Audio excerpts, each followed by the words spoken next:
안녕하세요. 5월 24일 주일 예배에 나오신 여러분을 주의 이름으로 환영하고 축복합니다. 오늘 하나님께서 우리에게 주실 생명의 말씀입니다. 사도행전 1장 1절부터 11절까지의 말씀을 보도록 합니다. 신약성경 187면에 있습니다. 우리 다 같이 합심해서 읽도록 하겠습니다. 데오빌로여, 내가 먼저 쓴 글에는 무릇 예수께서 행하시며 가르치시기를 시작하심부터 그가 택하신 사도들에게 성령으로 명하시고 승천하신 날까지의 일을 기록하였노라. 그가 고난을 받으신 후에 또한 그에게 확실한 많은 증거로 친히 살아계심을 나타내사 40일 동안 그들에게 보이시며 하나님 나라의 일을 말씀하시니라. 사도와 함께 모이사 그들에게 분부하여 이르시되 예루살렘을 떠나지 말고 내게서 들은 바 아버지께서 약속하신 것을 기다리라. 요한은 물로 세례를 베풀었으나 너희는 몇 날이 못되어 성령으로 세례를 받으리라 하셨느니라. 그들이 모였을 때에 예수께 여쭈어 이르되 주께서 이스라엘 나라를 회복하심이 이때니까 하니 이르시되 때와 시기는 아버지께서 자기의 권한에 두셨으니 너희가 알 바 아니요 오직 성령이 너희에게 임하시면 너희가 권능을 받고 예루살렘과 유대와 사마리아와 땅끝까지 이르러 내 증인이 되리라 하시니라. 이 말씀을 마치시고 그들이 보는데 올려져 가시니 구름이 그를 가려 보이지 않게 하더라. 올라가실 때에 제자들이 자세히 하늘을 쳐다보고 있는데 흰옷 입은 두 사람이 그들 곁에 서서 이르되 갈릴리 사람들아 어찌하여 서서 하늘을 쳐다보느냐?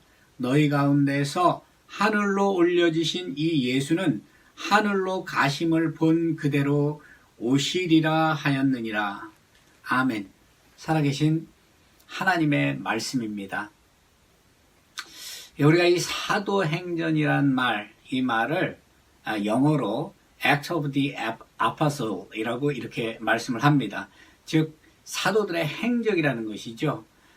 사도들의 행적이라는 것은 사도들이 행한 것을 기록해 놓은 것을 말하는 것입니다. 예수 그리스도를 믿어서 구원을 얻은 하나님의 제자인 그 성도들에게 주신 그 사명이 무엇이고 우리는 어떠한 삶을 살아야 하는가를 이 본문을 통해서 우리가 알아보기로 하겠습니다. 먼저 오늘 본문 1절과 2절에 보게 되면 데오빌로여, 내가 먼저 쓴 글에는 무릇 예수께서 행하시며 가르치시기를 시작하짐부터 그가 택하신 사도들에게 성령으로 명하시고 승천하신 날까지의 일을 기록하였노라 라고 말씀을 합니다. 이 사도행전은 누가 썼죠? 사도행전은 누가가 썼습니다. 이 누가는 데오빌로라는 그 수신자를 위해서 이 사도행전을 기록했어요. 이 데오빌로라는 이 헬라어는 하나님을 뜻하는 데오스와 사랑을 뜻하는 필로스의 이 합성어로 하나님이 사랑하시는 자를 뜻합니다. 누가가 내게 먼저 쓴 글이라는 것은 누가복음을 말하는 것이죠. 누가는 누가복음과 사도행전을 기록했는데 첫 번째 편지인 이 누가복음은 이 공간복음이 가지고 있는 공통된 내용인 예수님의 생애에 대해서 기록을 하였습니다. 예수님께서 제자들을 부르셔서 공생의 기간을 함께 보내시고 십자가에서 죽으시고 부활하셔서 승천하시기까지의 내용을 누가복음은 기록하고 있습니다.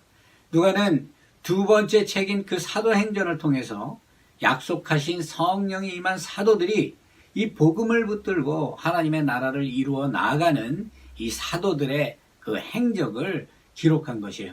사도행전을 성령행전이라고도 우리가 얘기를 하죠.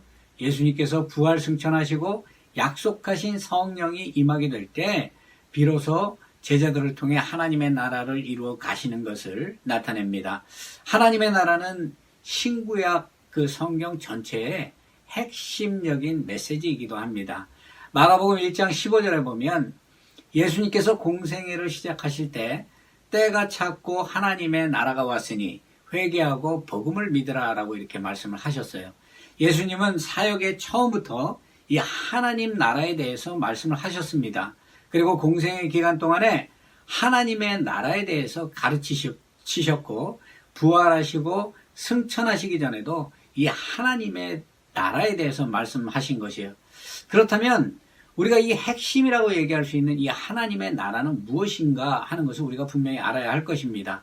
사도행전 28장 30절에서 31절에 보면 바울이 로마에 이 감금된 상태에서 복음을 전하는데 셋집에 온 사람들을 영접하고 하나님 나라를 전파하며 주 예수 그리스도에 관한 모든 것을 담대하게 거침없이 가르쳤다라고 이렇게 말을 하고 있어요. 그런가 하면 28장 23절에는 그들이 날짜를 정하고 그가 유숙하는 집에 많이 오니 바울이 아침부터 저녁까지 강론하여 하나님의 나라를 증언하고 모세의 율법과 선지자의 말을 가지고 예수에 대해서 권고하더라라고 이렇게 말씀을 합니다. 이 하나님의 나라는 예수 그리스도, 즉 복음을 말하는 것이에요. 바울이 하나님의 나라를 전파하며 주 예수 그리스도에 관한 모든 것을 담대히 거침없이 가르친 것과 아침부터 저녁까지 강론하여 하나님 나라를 증언하고 모세의 율법과 선지자의 말을 가지고 누구에 대해서 권고했다고 얘기하는가 하면 예수 그리스도에 대해서 권고했다라고 이렇게 말을 하는 것과 같이 이 하나님의 나라는 예수 그리스도를 말하는 것이며 복음을 말하는 것입니다. 구약은 장차 오실 메시아, 즉 예수 그리스도에 대해서 증언한 책입니다. 구약 성경은 메시아가 아브라함의 자손으로 세상에 오실 것이라고 이렇게 말씀했어요. 우리가 잘 아는 창세기 12장 2절과 3절에 보면 하나님께서 아브라함을 택하셔서 부르시고 난 다음에 본토 친척 아비집을 떠나 내게 지시할 땅으로 가라고 이렇게 말씀을 합니다. 아브라함이 하나님의 말씀에 순종하면 너로 큰 민족을 이루고 복을 주어 내 이름을 창대하게 해주시겠다라고 이렇게 약속을 하시죠. 그리고 땅의 모든 족속이 너로 인하여 복을 얻게 될 것이다 라고 말씀을 합니다. 하나님께서 아브라함에게 약속하신 이 약속의 예언이 그리스도에 의해서 성취되었다고 갈라디아서 3장 14절과 16절에서는 말을 합니다. 14절을 보게 되면 이는 그리스도 예수 안에서 아브라함의 복이 이방인에게 미치게 하고 또 우리로 하여금 믿음으로 말미암아 성령의 약속을 받게 하려 함이라 라고 이렇게 말씀을 하고 있고요. 16절에는 이 약속들은 아브라함과 그 자손에게 말씀하신 것인데 여럿을 가리켜 그 자손들이라 하지 아니하시고 오직 한 사람을 가리켜 내 자손이라 하셨으니 곧 그리스도라라고 말씀을 합니다. 신명기서 18장 15절에 보면 모세는 이스라엘 백성들에게 이렇게 말씀하죠. 내 하나님 여호와께서 너희 가운데 내 형제 중에서 너를 위하여 나와 같은 선지자 하나를 일으키시리니 너희는 그의 말을 들을지어다 라고 이렇게 말씀을 이스라엘 백성들에게 하고 있어요. 그런데 이 요한복음 6장 14절에 보면 예수님께서 이 오병이어의 기적을 일으키신 그 표적을 보고 사람들이 뭐라고 말을 하는가 하면 이는 참으로 세상에 오실 그 선지자라라고 말을 하고 있어요. 사도행전 3장에도 베드로가 이 설교를 사내들인 공회 앞에서 이 설교를 할 때 이 모세에게 약속한 그 선지자가 예수 그리스도라고 이렇게 말씀을 하는 것을 알 수 있습니다. 예수님께서는 구약에 약속하신 메시아로 이 땅에 오신 것이죠. 하나님의 나라는 예수 그리스도를 통해서 나타나고 예수 그리스도를 통해서 성취가 됩니다. 십자가에서 죽음과 부활을 통해 예수님이 예언된 그 메시아이심을 증거해 주셨고 예수님의 재림을 통해 완전한 하나님의 나라가 이루어지게 되는 것입니다. 예수님께서는 부활하셔서 승천하시기 전 40일 동안에 제자들에게 나타나셔서 다른 것을 증거하신 게 아니라 바로 이 하나님의 나라에 대해서 말씀을 하셨어요. 그런데 예수님의 그 부활을 보고도 제자들은 예수님이 말씀하시는 그 하나님의 나라에 대해서 온전히 깨닫지 못하는 것을 우리가 오늘 본문을 통해서 알 수 있어요. 6절에 보게 되면 그들이 모였을 때 예수께 여쭈어 이르되 주께서 이스라엘 나라를 회복하심이 이때이니까 라고 예수님께 질문을 합니다. 예수님의 제자들은 선민 이스라엘이라는 자긍심을 언제나 가지고 있었습니다. 예수님이 예루살렘의 성에 입성하시면 자신들이 원하는 이 메시아 왕국이 도래할 것이라고 그들은 믿고 있었어요. 이사야서 9장 7절에 보게 되면 그 정사와 평강의 더함이 무궁하며 또 다윗의 왕자와 그의 나라에 군림하여 그 나라를 굳게 세우고 지금 이후로 영원히 정의와 공의로 그것을 보존하실 것이라 라고 이렇게 말씀을 합니다.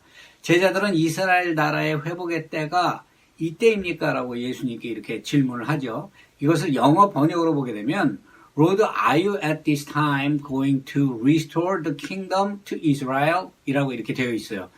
로마의 식민지로 있는 이스라엘 왕국을 다시 세울 때가 지금입니까? 라고 묻는 것이에요. 그들이 지금 관심을 가지고 있는 것은 하나님의 나라가 아니라 이스라엘의 나라, 그 이스라엘의 왕국이 온전히 다시 회복할 수 있는가라고 이렇게 묻고 있는 것이죠. 예수님의 제자들은 예수님의 예수님을 그 정치적인 메시아로 믿고 따랐습니다. 그들의 관심은 누가 크냐에 관심이 있었어요. 지금은 로마의 식민지 치하에 있지만 예수님께서 구약에 약속된 메시아시라면 다윗과 같이 이스라엘을 다시 일으켜서 로마의 압제에서 해방시키시고 국고를 튼튼히 하리라 이렇게 믿었던 것입니다. 예수님의 이적과 기적을 보고 체험한 이 제자들은 예수님이 예루살렘에 입성하시면 이 모든 것을 이루실 것이고 이로 인해서 자신들도 예수님과 함께 권세를 누리게 될 것이라고 이렇게 믿었어요.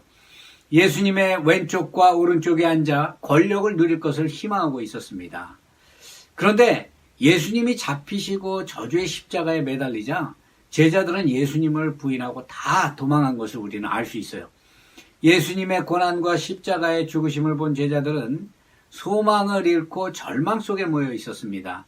그런데 예수님께서 부활하신 모습으로 나타나셔서 하나님 나라에 대해서 말씀하시니까 제자들은 예수님께서 이스라엘 나라를 회복할 때가 바로 이때라고 이렇게 믿었던 거예요. 그렇기 때문에 예수님께 그렇게 물은 것입니다.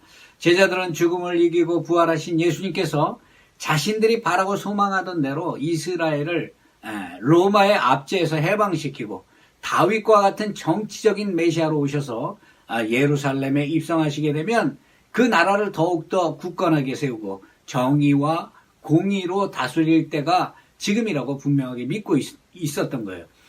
우리의 신앙생활도 이러할 때가 많이 있습니다. 예수를 믿어서 자신들이 소원하는 이 모든 것을 이루길 원하고 세상적인 부와 복을 누리기 위해 믿음의 자리에 있는 그런 사람들이 많이 있습니다.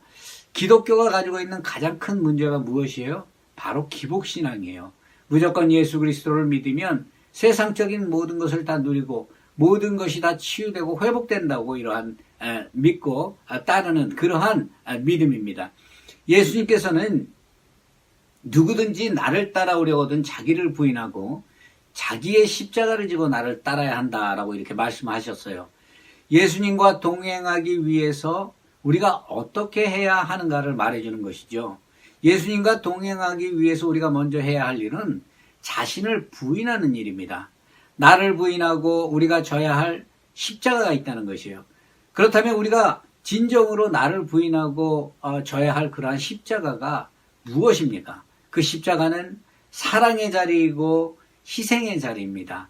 나의 십자가를 지고 예수님을 따르는 것은 예수님을 믿어 죄에서 구원받은 것이 너무나 큰 은혜이기 때문에 이러한 은혜를 체험한 사람들이 세상의 욕심과 성공에 매이지 않고 자신의 생명까지도 아끼지 않고 예수님을 따르는 것을 말하는 것입니다. 바울은 다메섹에서 예수님을 만나고 난 후에 자신이 자랑으로 여기던 부와 권력과 학식과 지식과 그 모든 것을 분토처럼 여기고 오직 예수님의 십자가만을 자랑하며 증거하는 삶을 살았습니다. 그 길은 어떤 길이었어요? 태장을 맞기도 하고 돌에 맞아 죽을 뻔하기도 하고 옥에 갇히기도 하고 각종 사람들에게 모함과 죽음의 위협이 따르는 고난의 길이지만 바울은 그의 인생의 황혼길에 이렇게 고백을 합니다.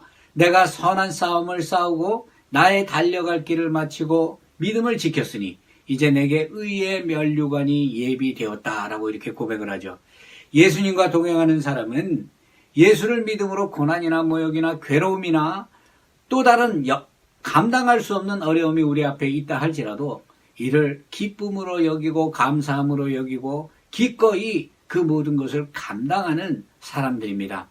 제자들은 하나님의 나라가 무엇인지 이때까지도 깨닫지 못했어요. 예수님께서는 제자들에게 이렇게 말씀하십니다. 오늘 본문 8절에 보게 되면 오직 성령이 너희에게 임하시면 너희가 권능을 받고 예루살렘과 유대와 사마리아와 땅끝까지 이르러 내 증인이 되리라 라고 말씀을 합니다. 이 예수님의 뜻을 깨닫기 위해서 우리에게 가장 중요한 것이 무엇입니까? 성령이 임해야 한다는 것이에요. 성령을 받으면 예수님의 증인이 될 것이라고 말씀을 합니다. 예수님께서는 제자들에게 성령을 보내주실 것을 약속하시고 그때까지 예루살렘을 떠나지 말고 기다리라고 말씀하셨어요.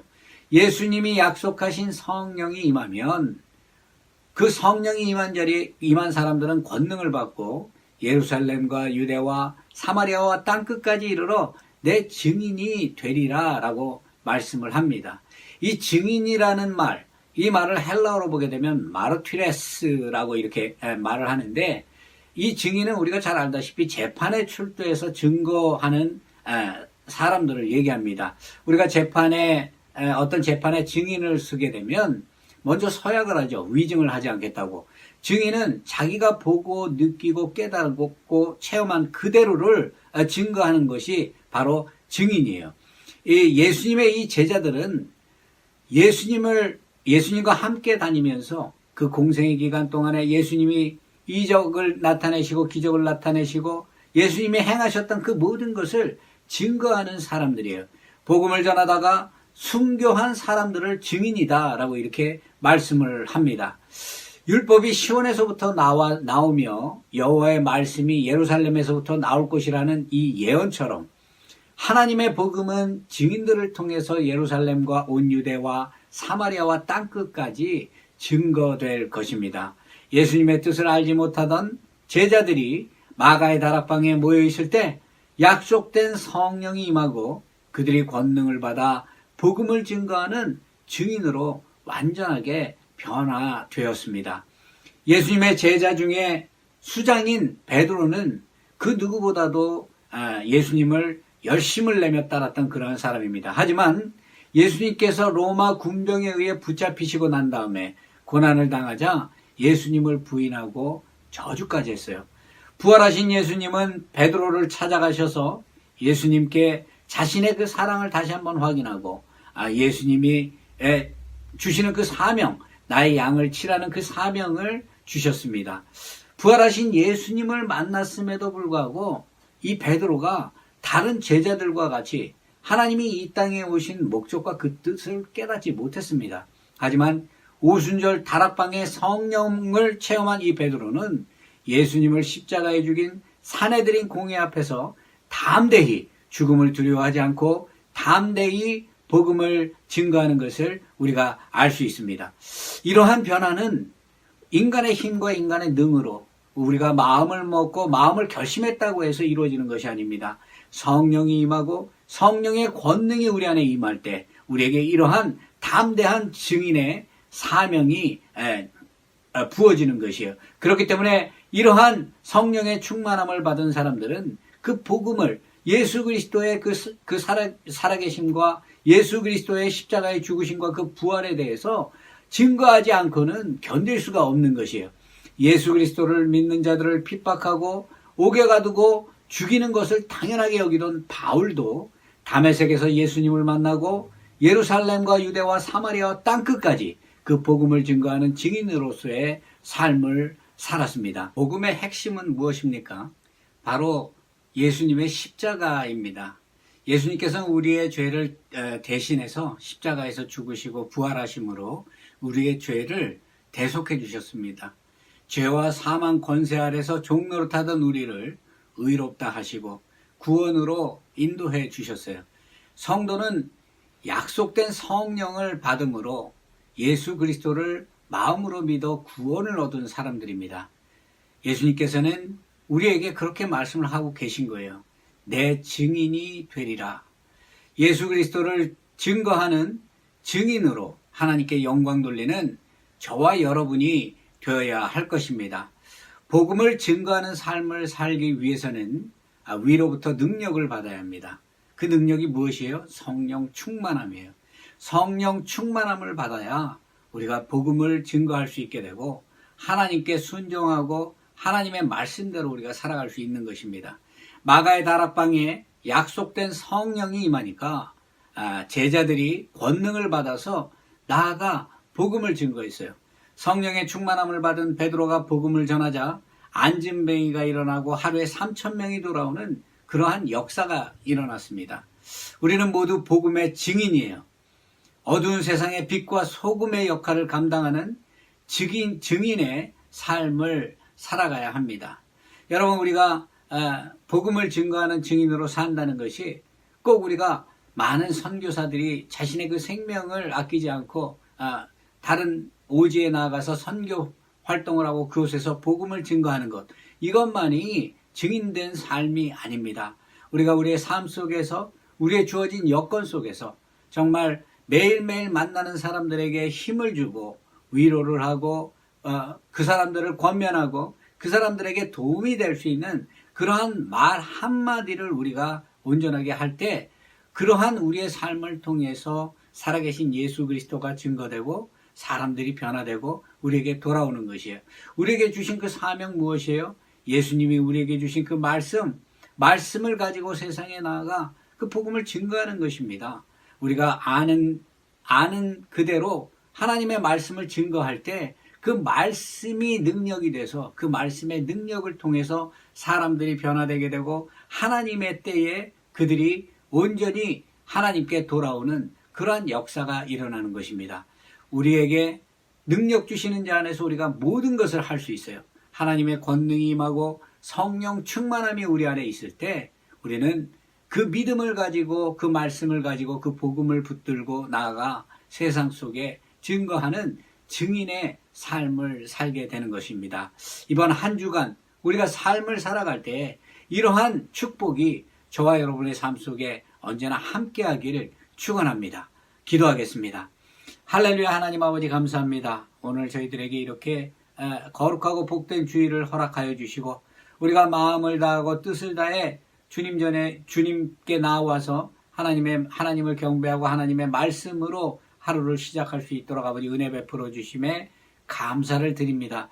우리는 연약하고 부족하지만 하나님께서 우리를 택해서 하나님의 백성 삼아 주셨고 하나님의 증인으로 하나님의 제자로 저희를 부르셨습니다. 우리는 연약하고 부족하지만 성령의 충만함을 받을 때 성령의 인도하심에 따라 우리가 온전히 하나님의 뜻을 이루어드리는 귀하고 복된 축복의 통로로 사용되리라 분명히 믿습니다. 우리 안에 증거하시는 하나님 아버지께서 우리를 기쁘게 사용하셔서 우리가 어느 곳에 가든지 빛과 소금의 역할을 감당하고 온전히 살아계신 예수 그리스도를 증거하는데 부족함이 없도록 우리에게 하나님의 크신 권능으로 함께해 주셔서 우리의 입술과 우리의 증거되는 우리의 마음을 통해서 온전히 하나님을 찬양하고 살아계신 예수 그리스도가 증거되는데 부족함이 없는 한 주가 될 수 있도록 우리의 심령을 주장하여 주옵소서. 하나님 아버지께서 이 모든 것 위에 언제나 함께 하심을 믿사오며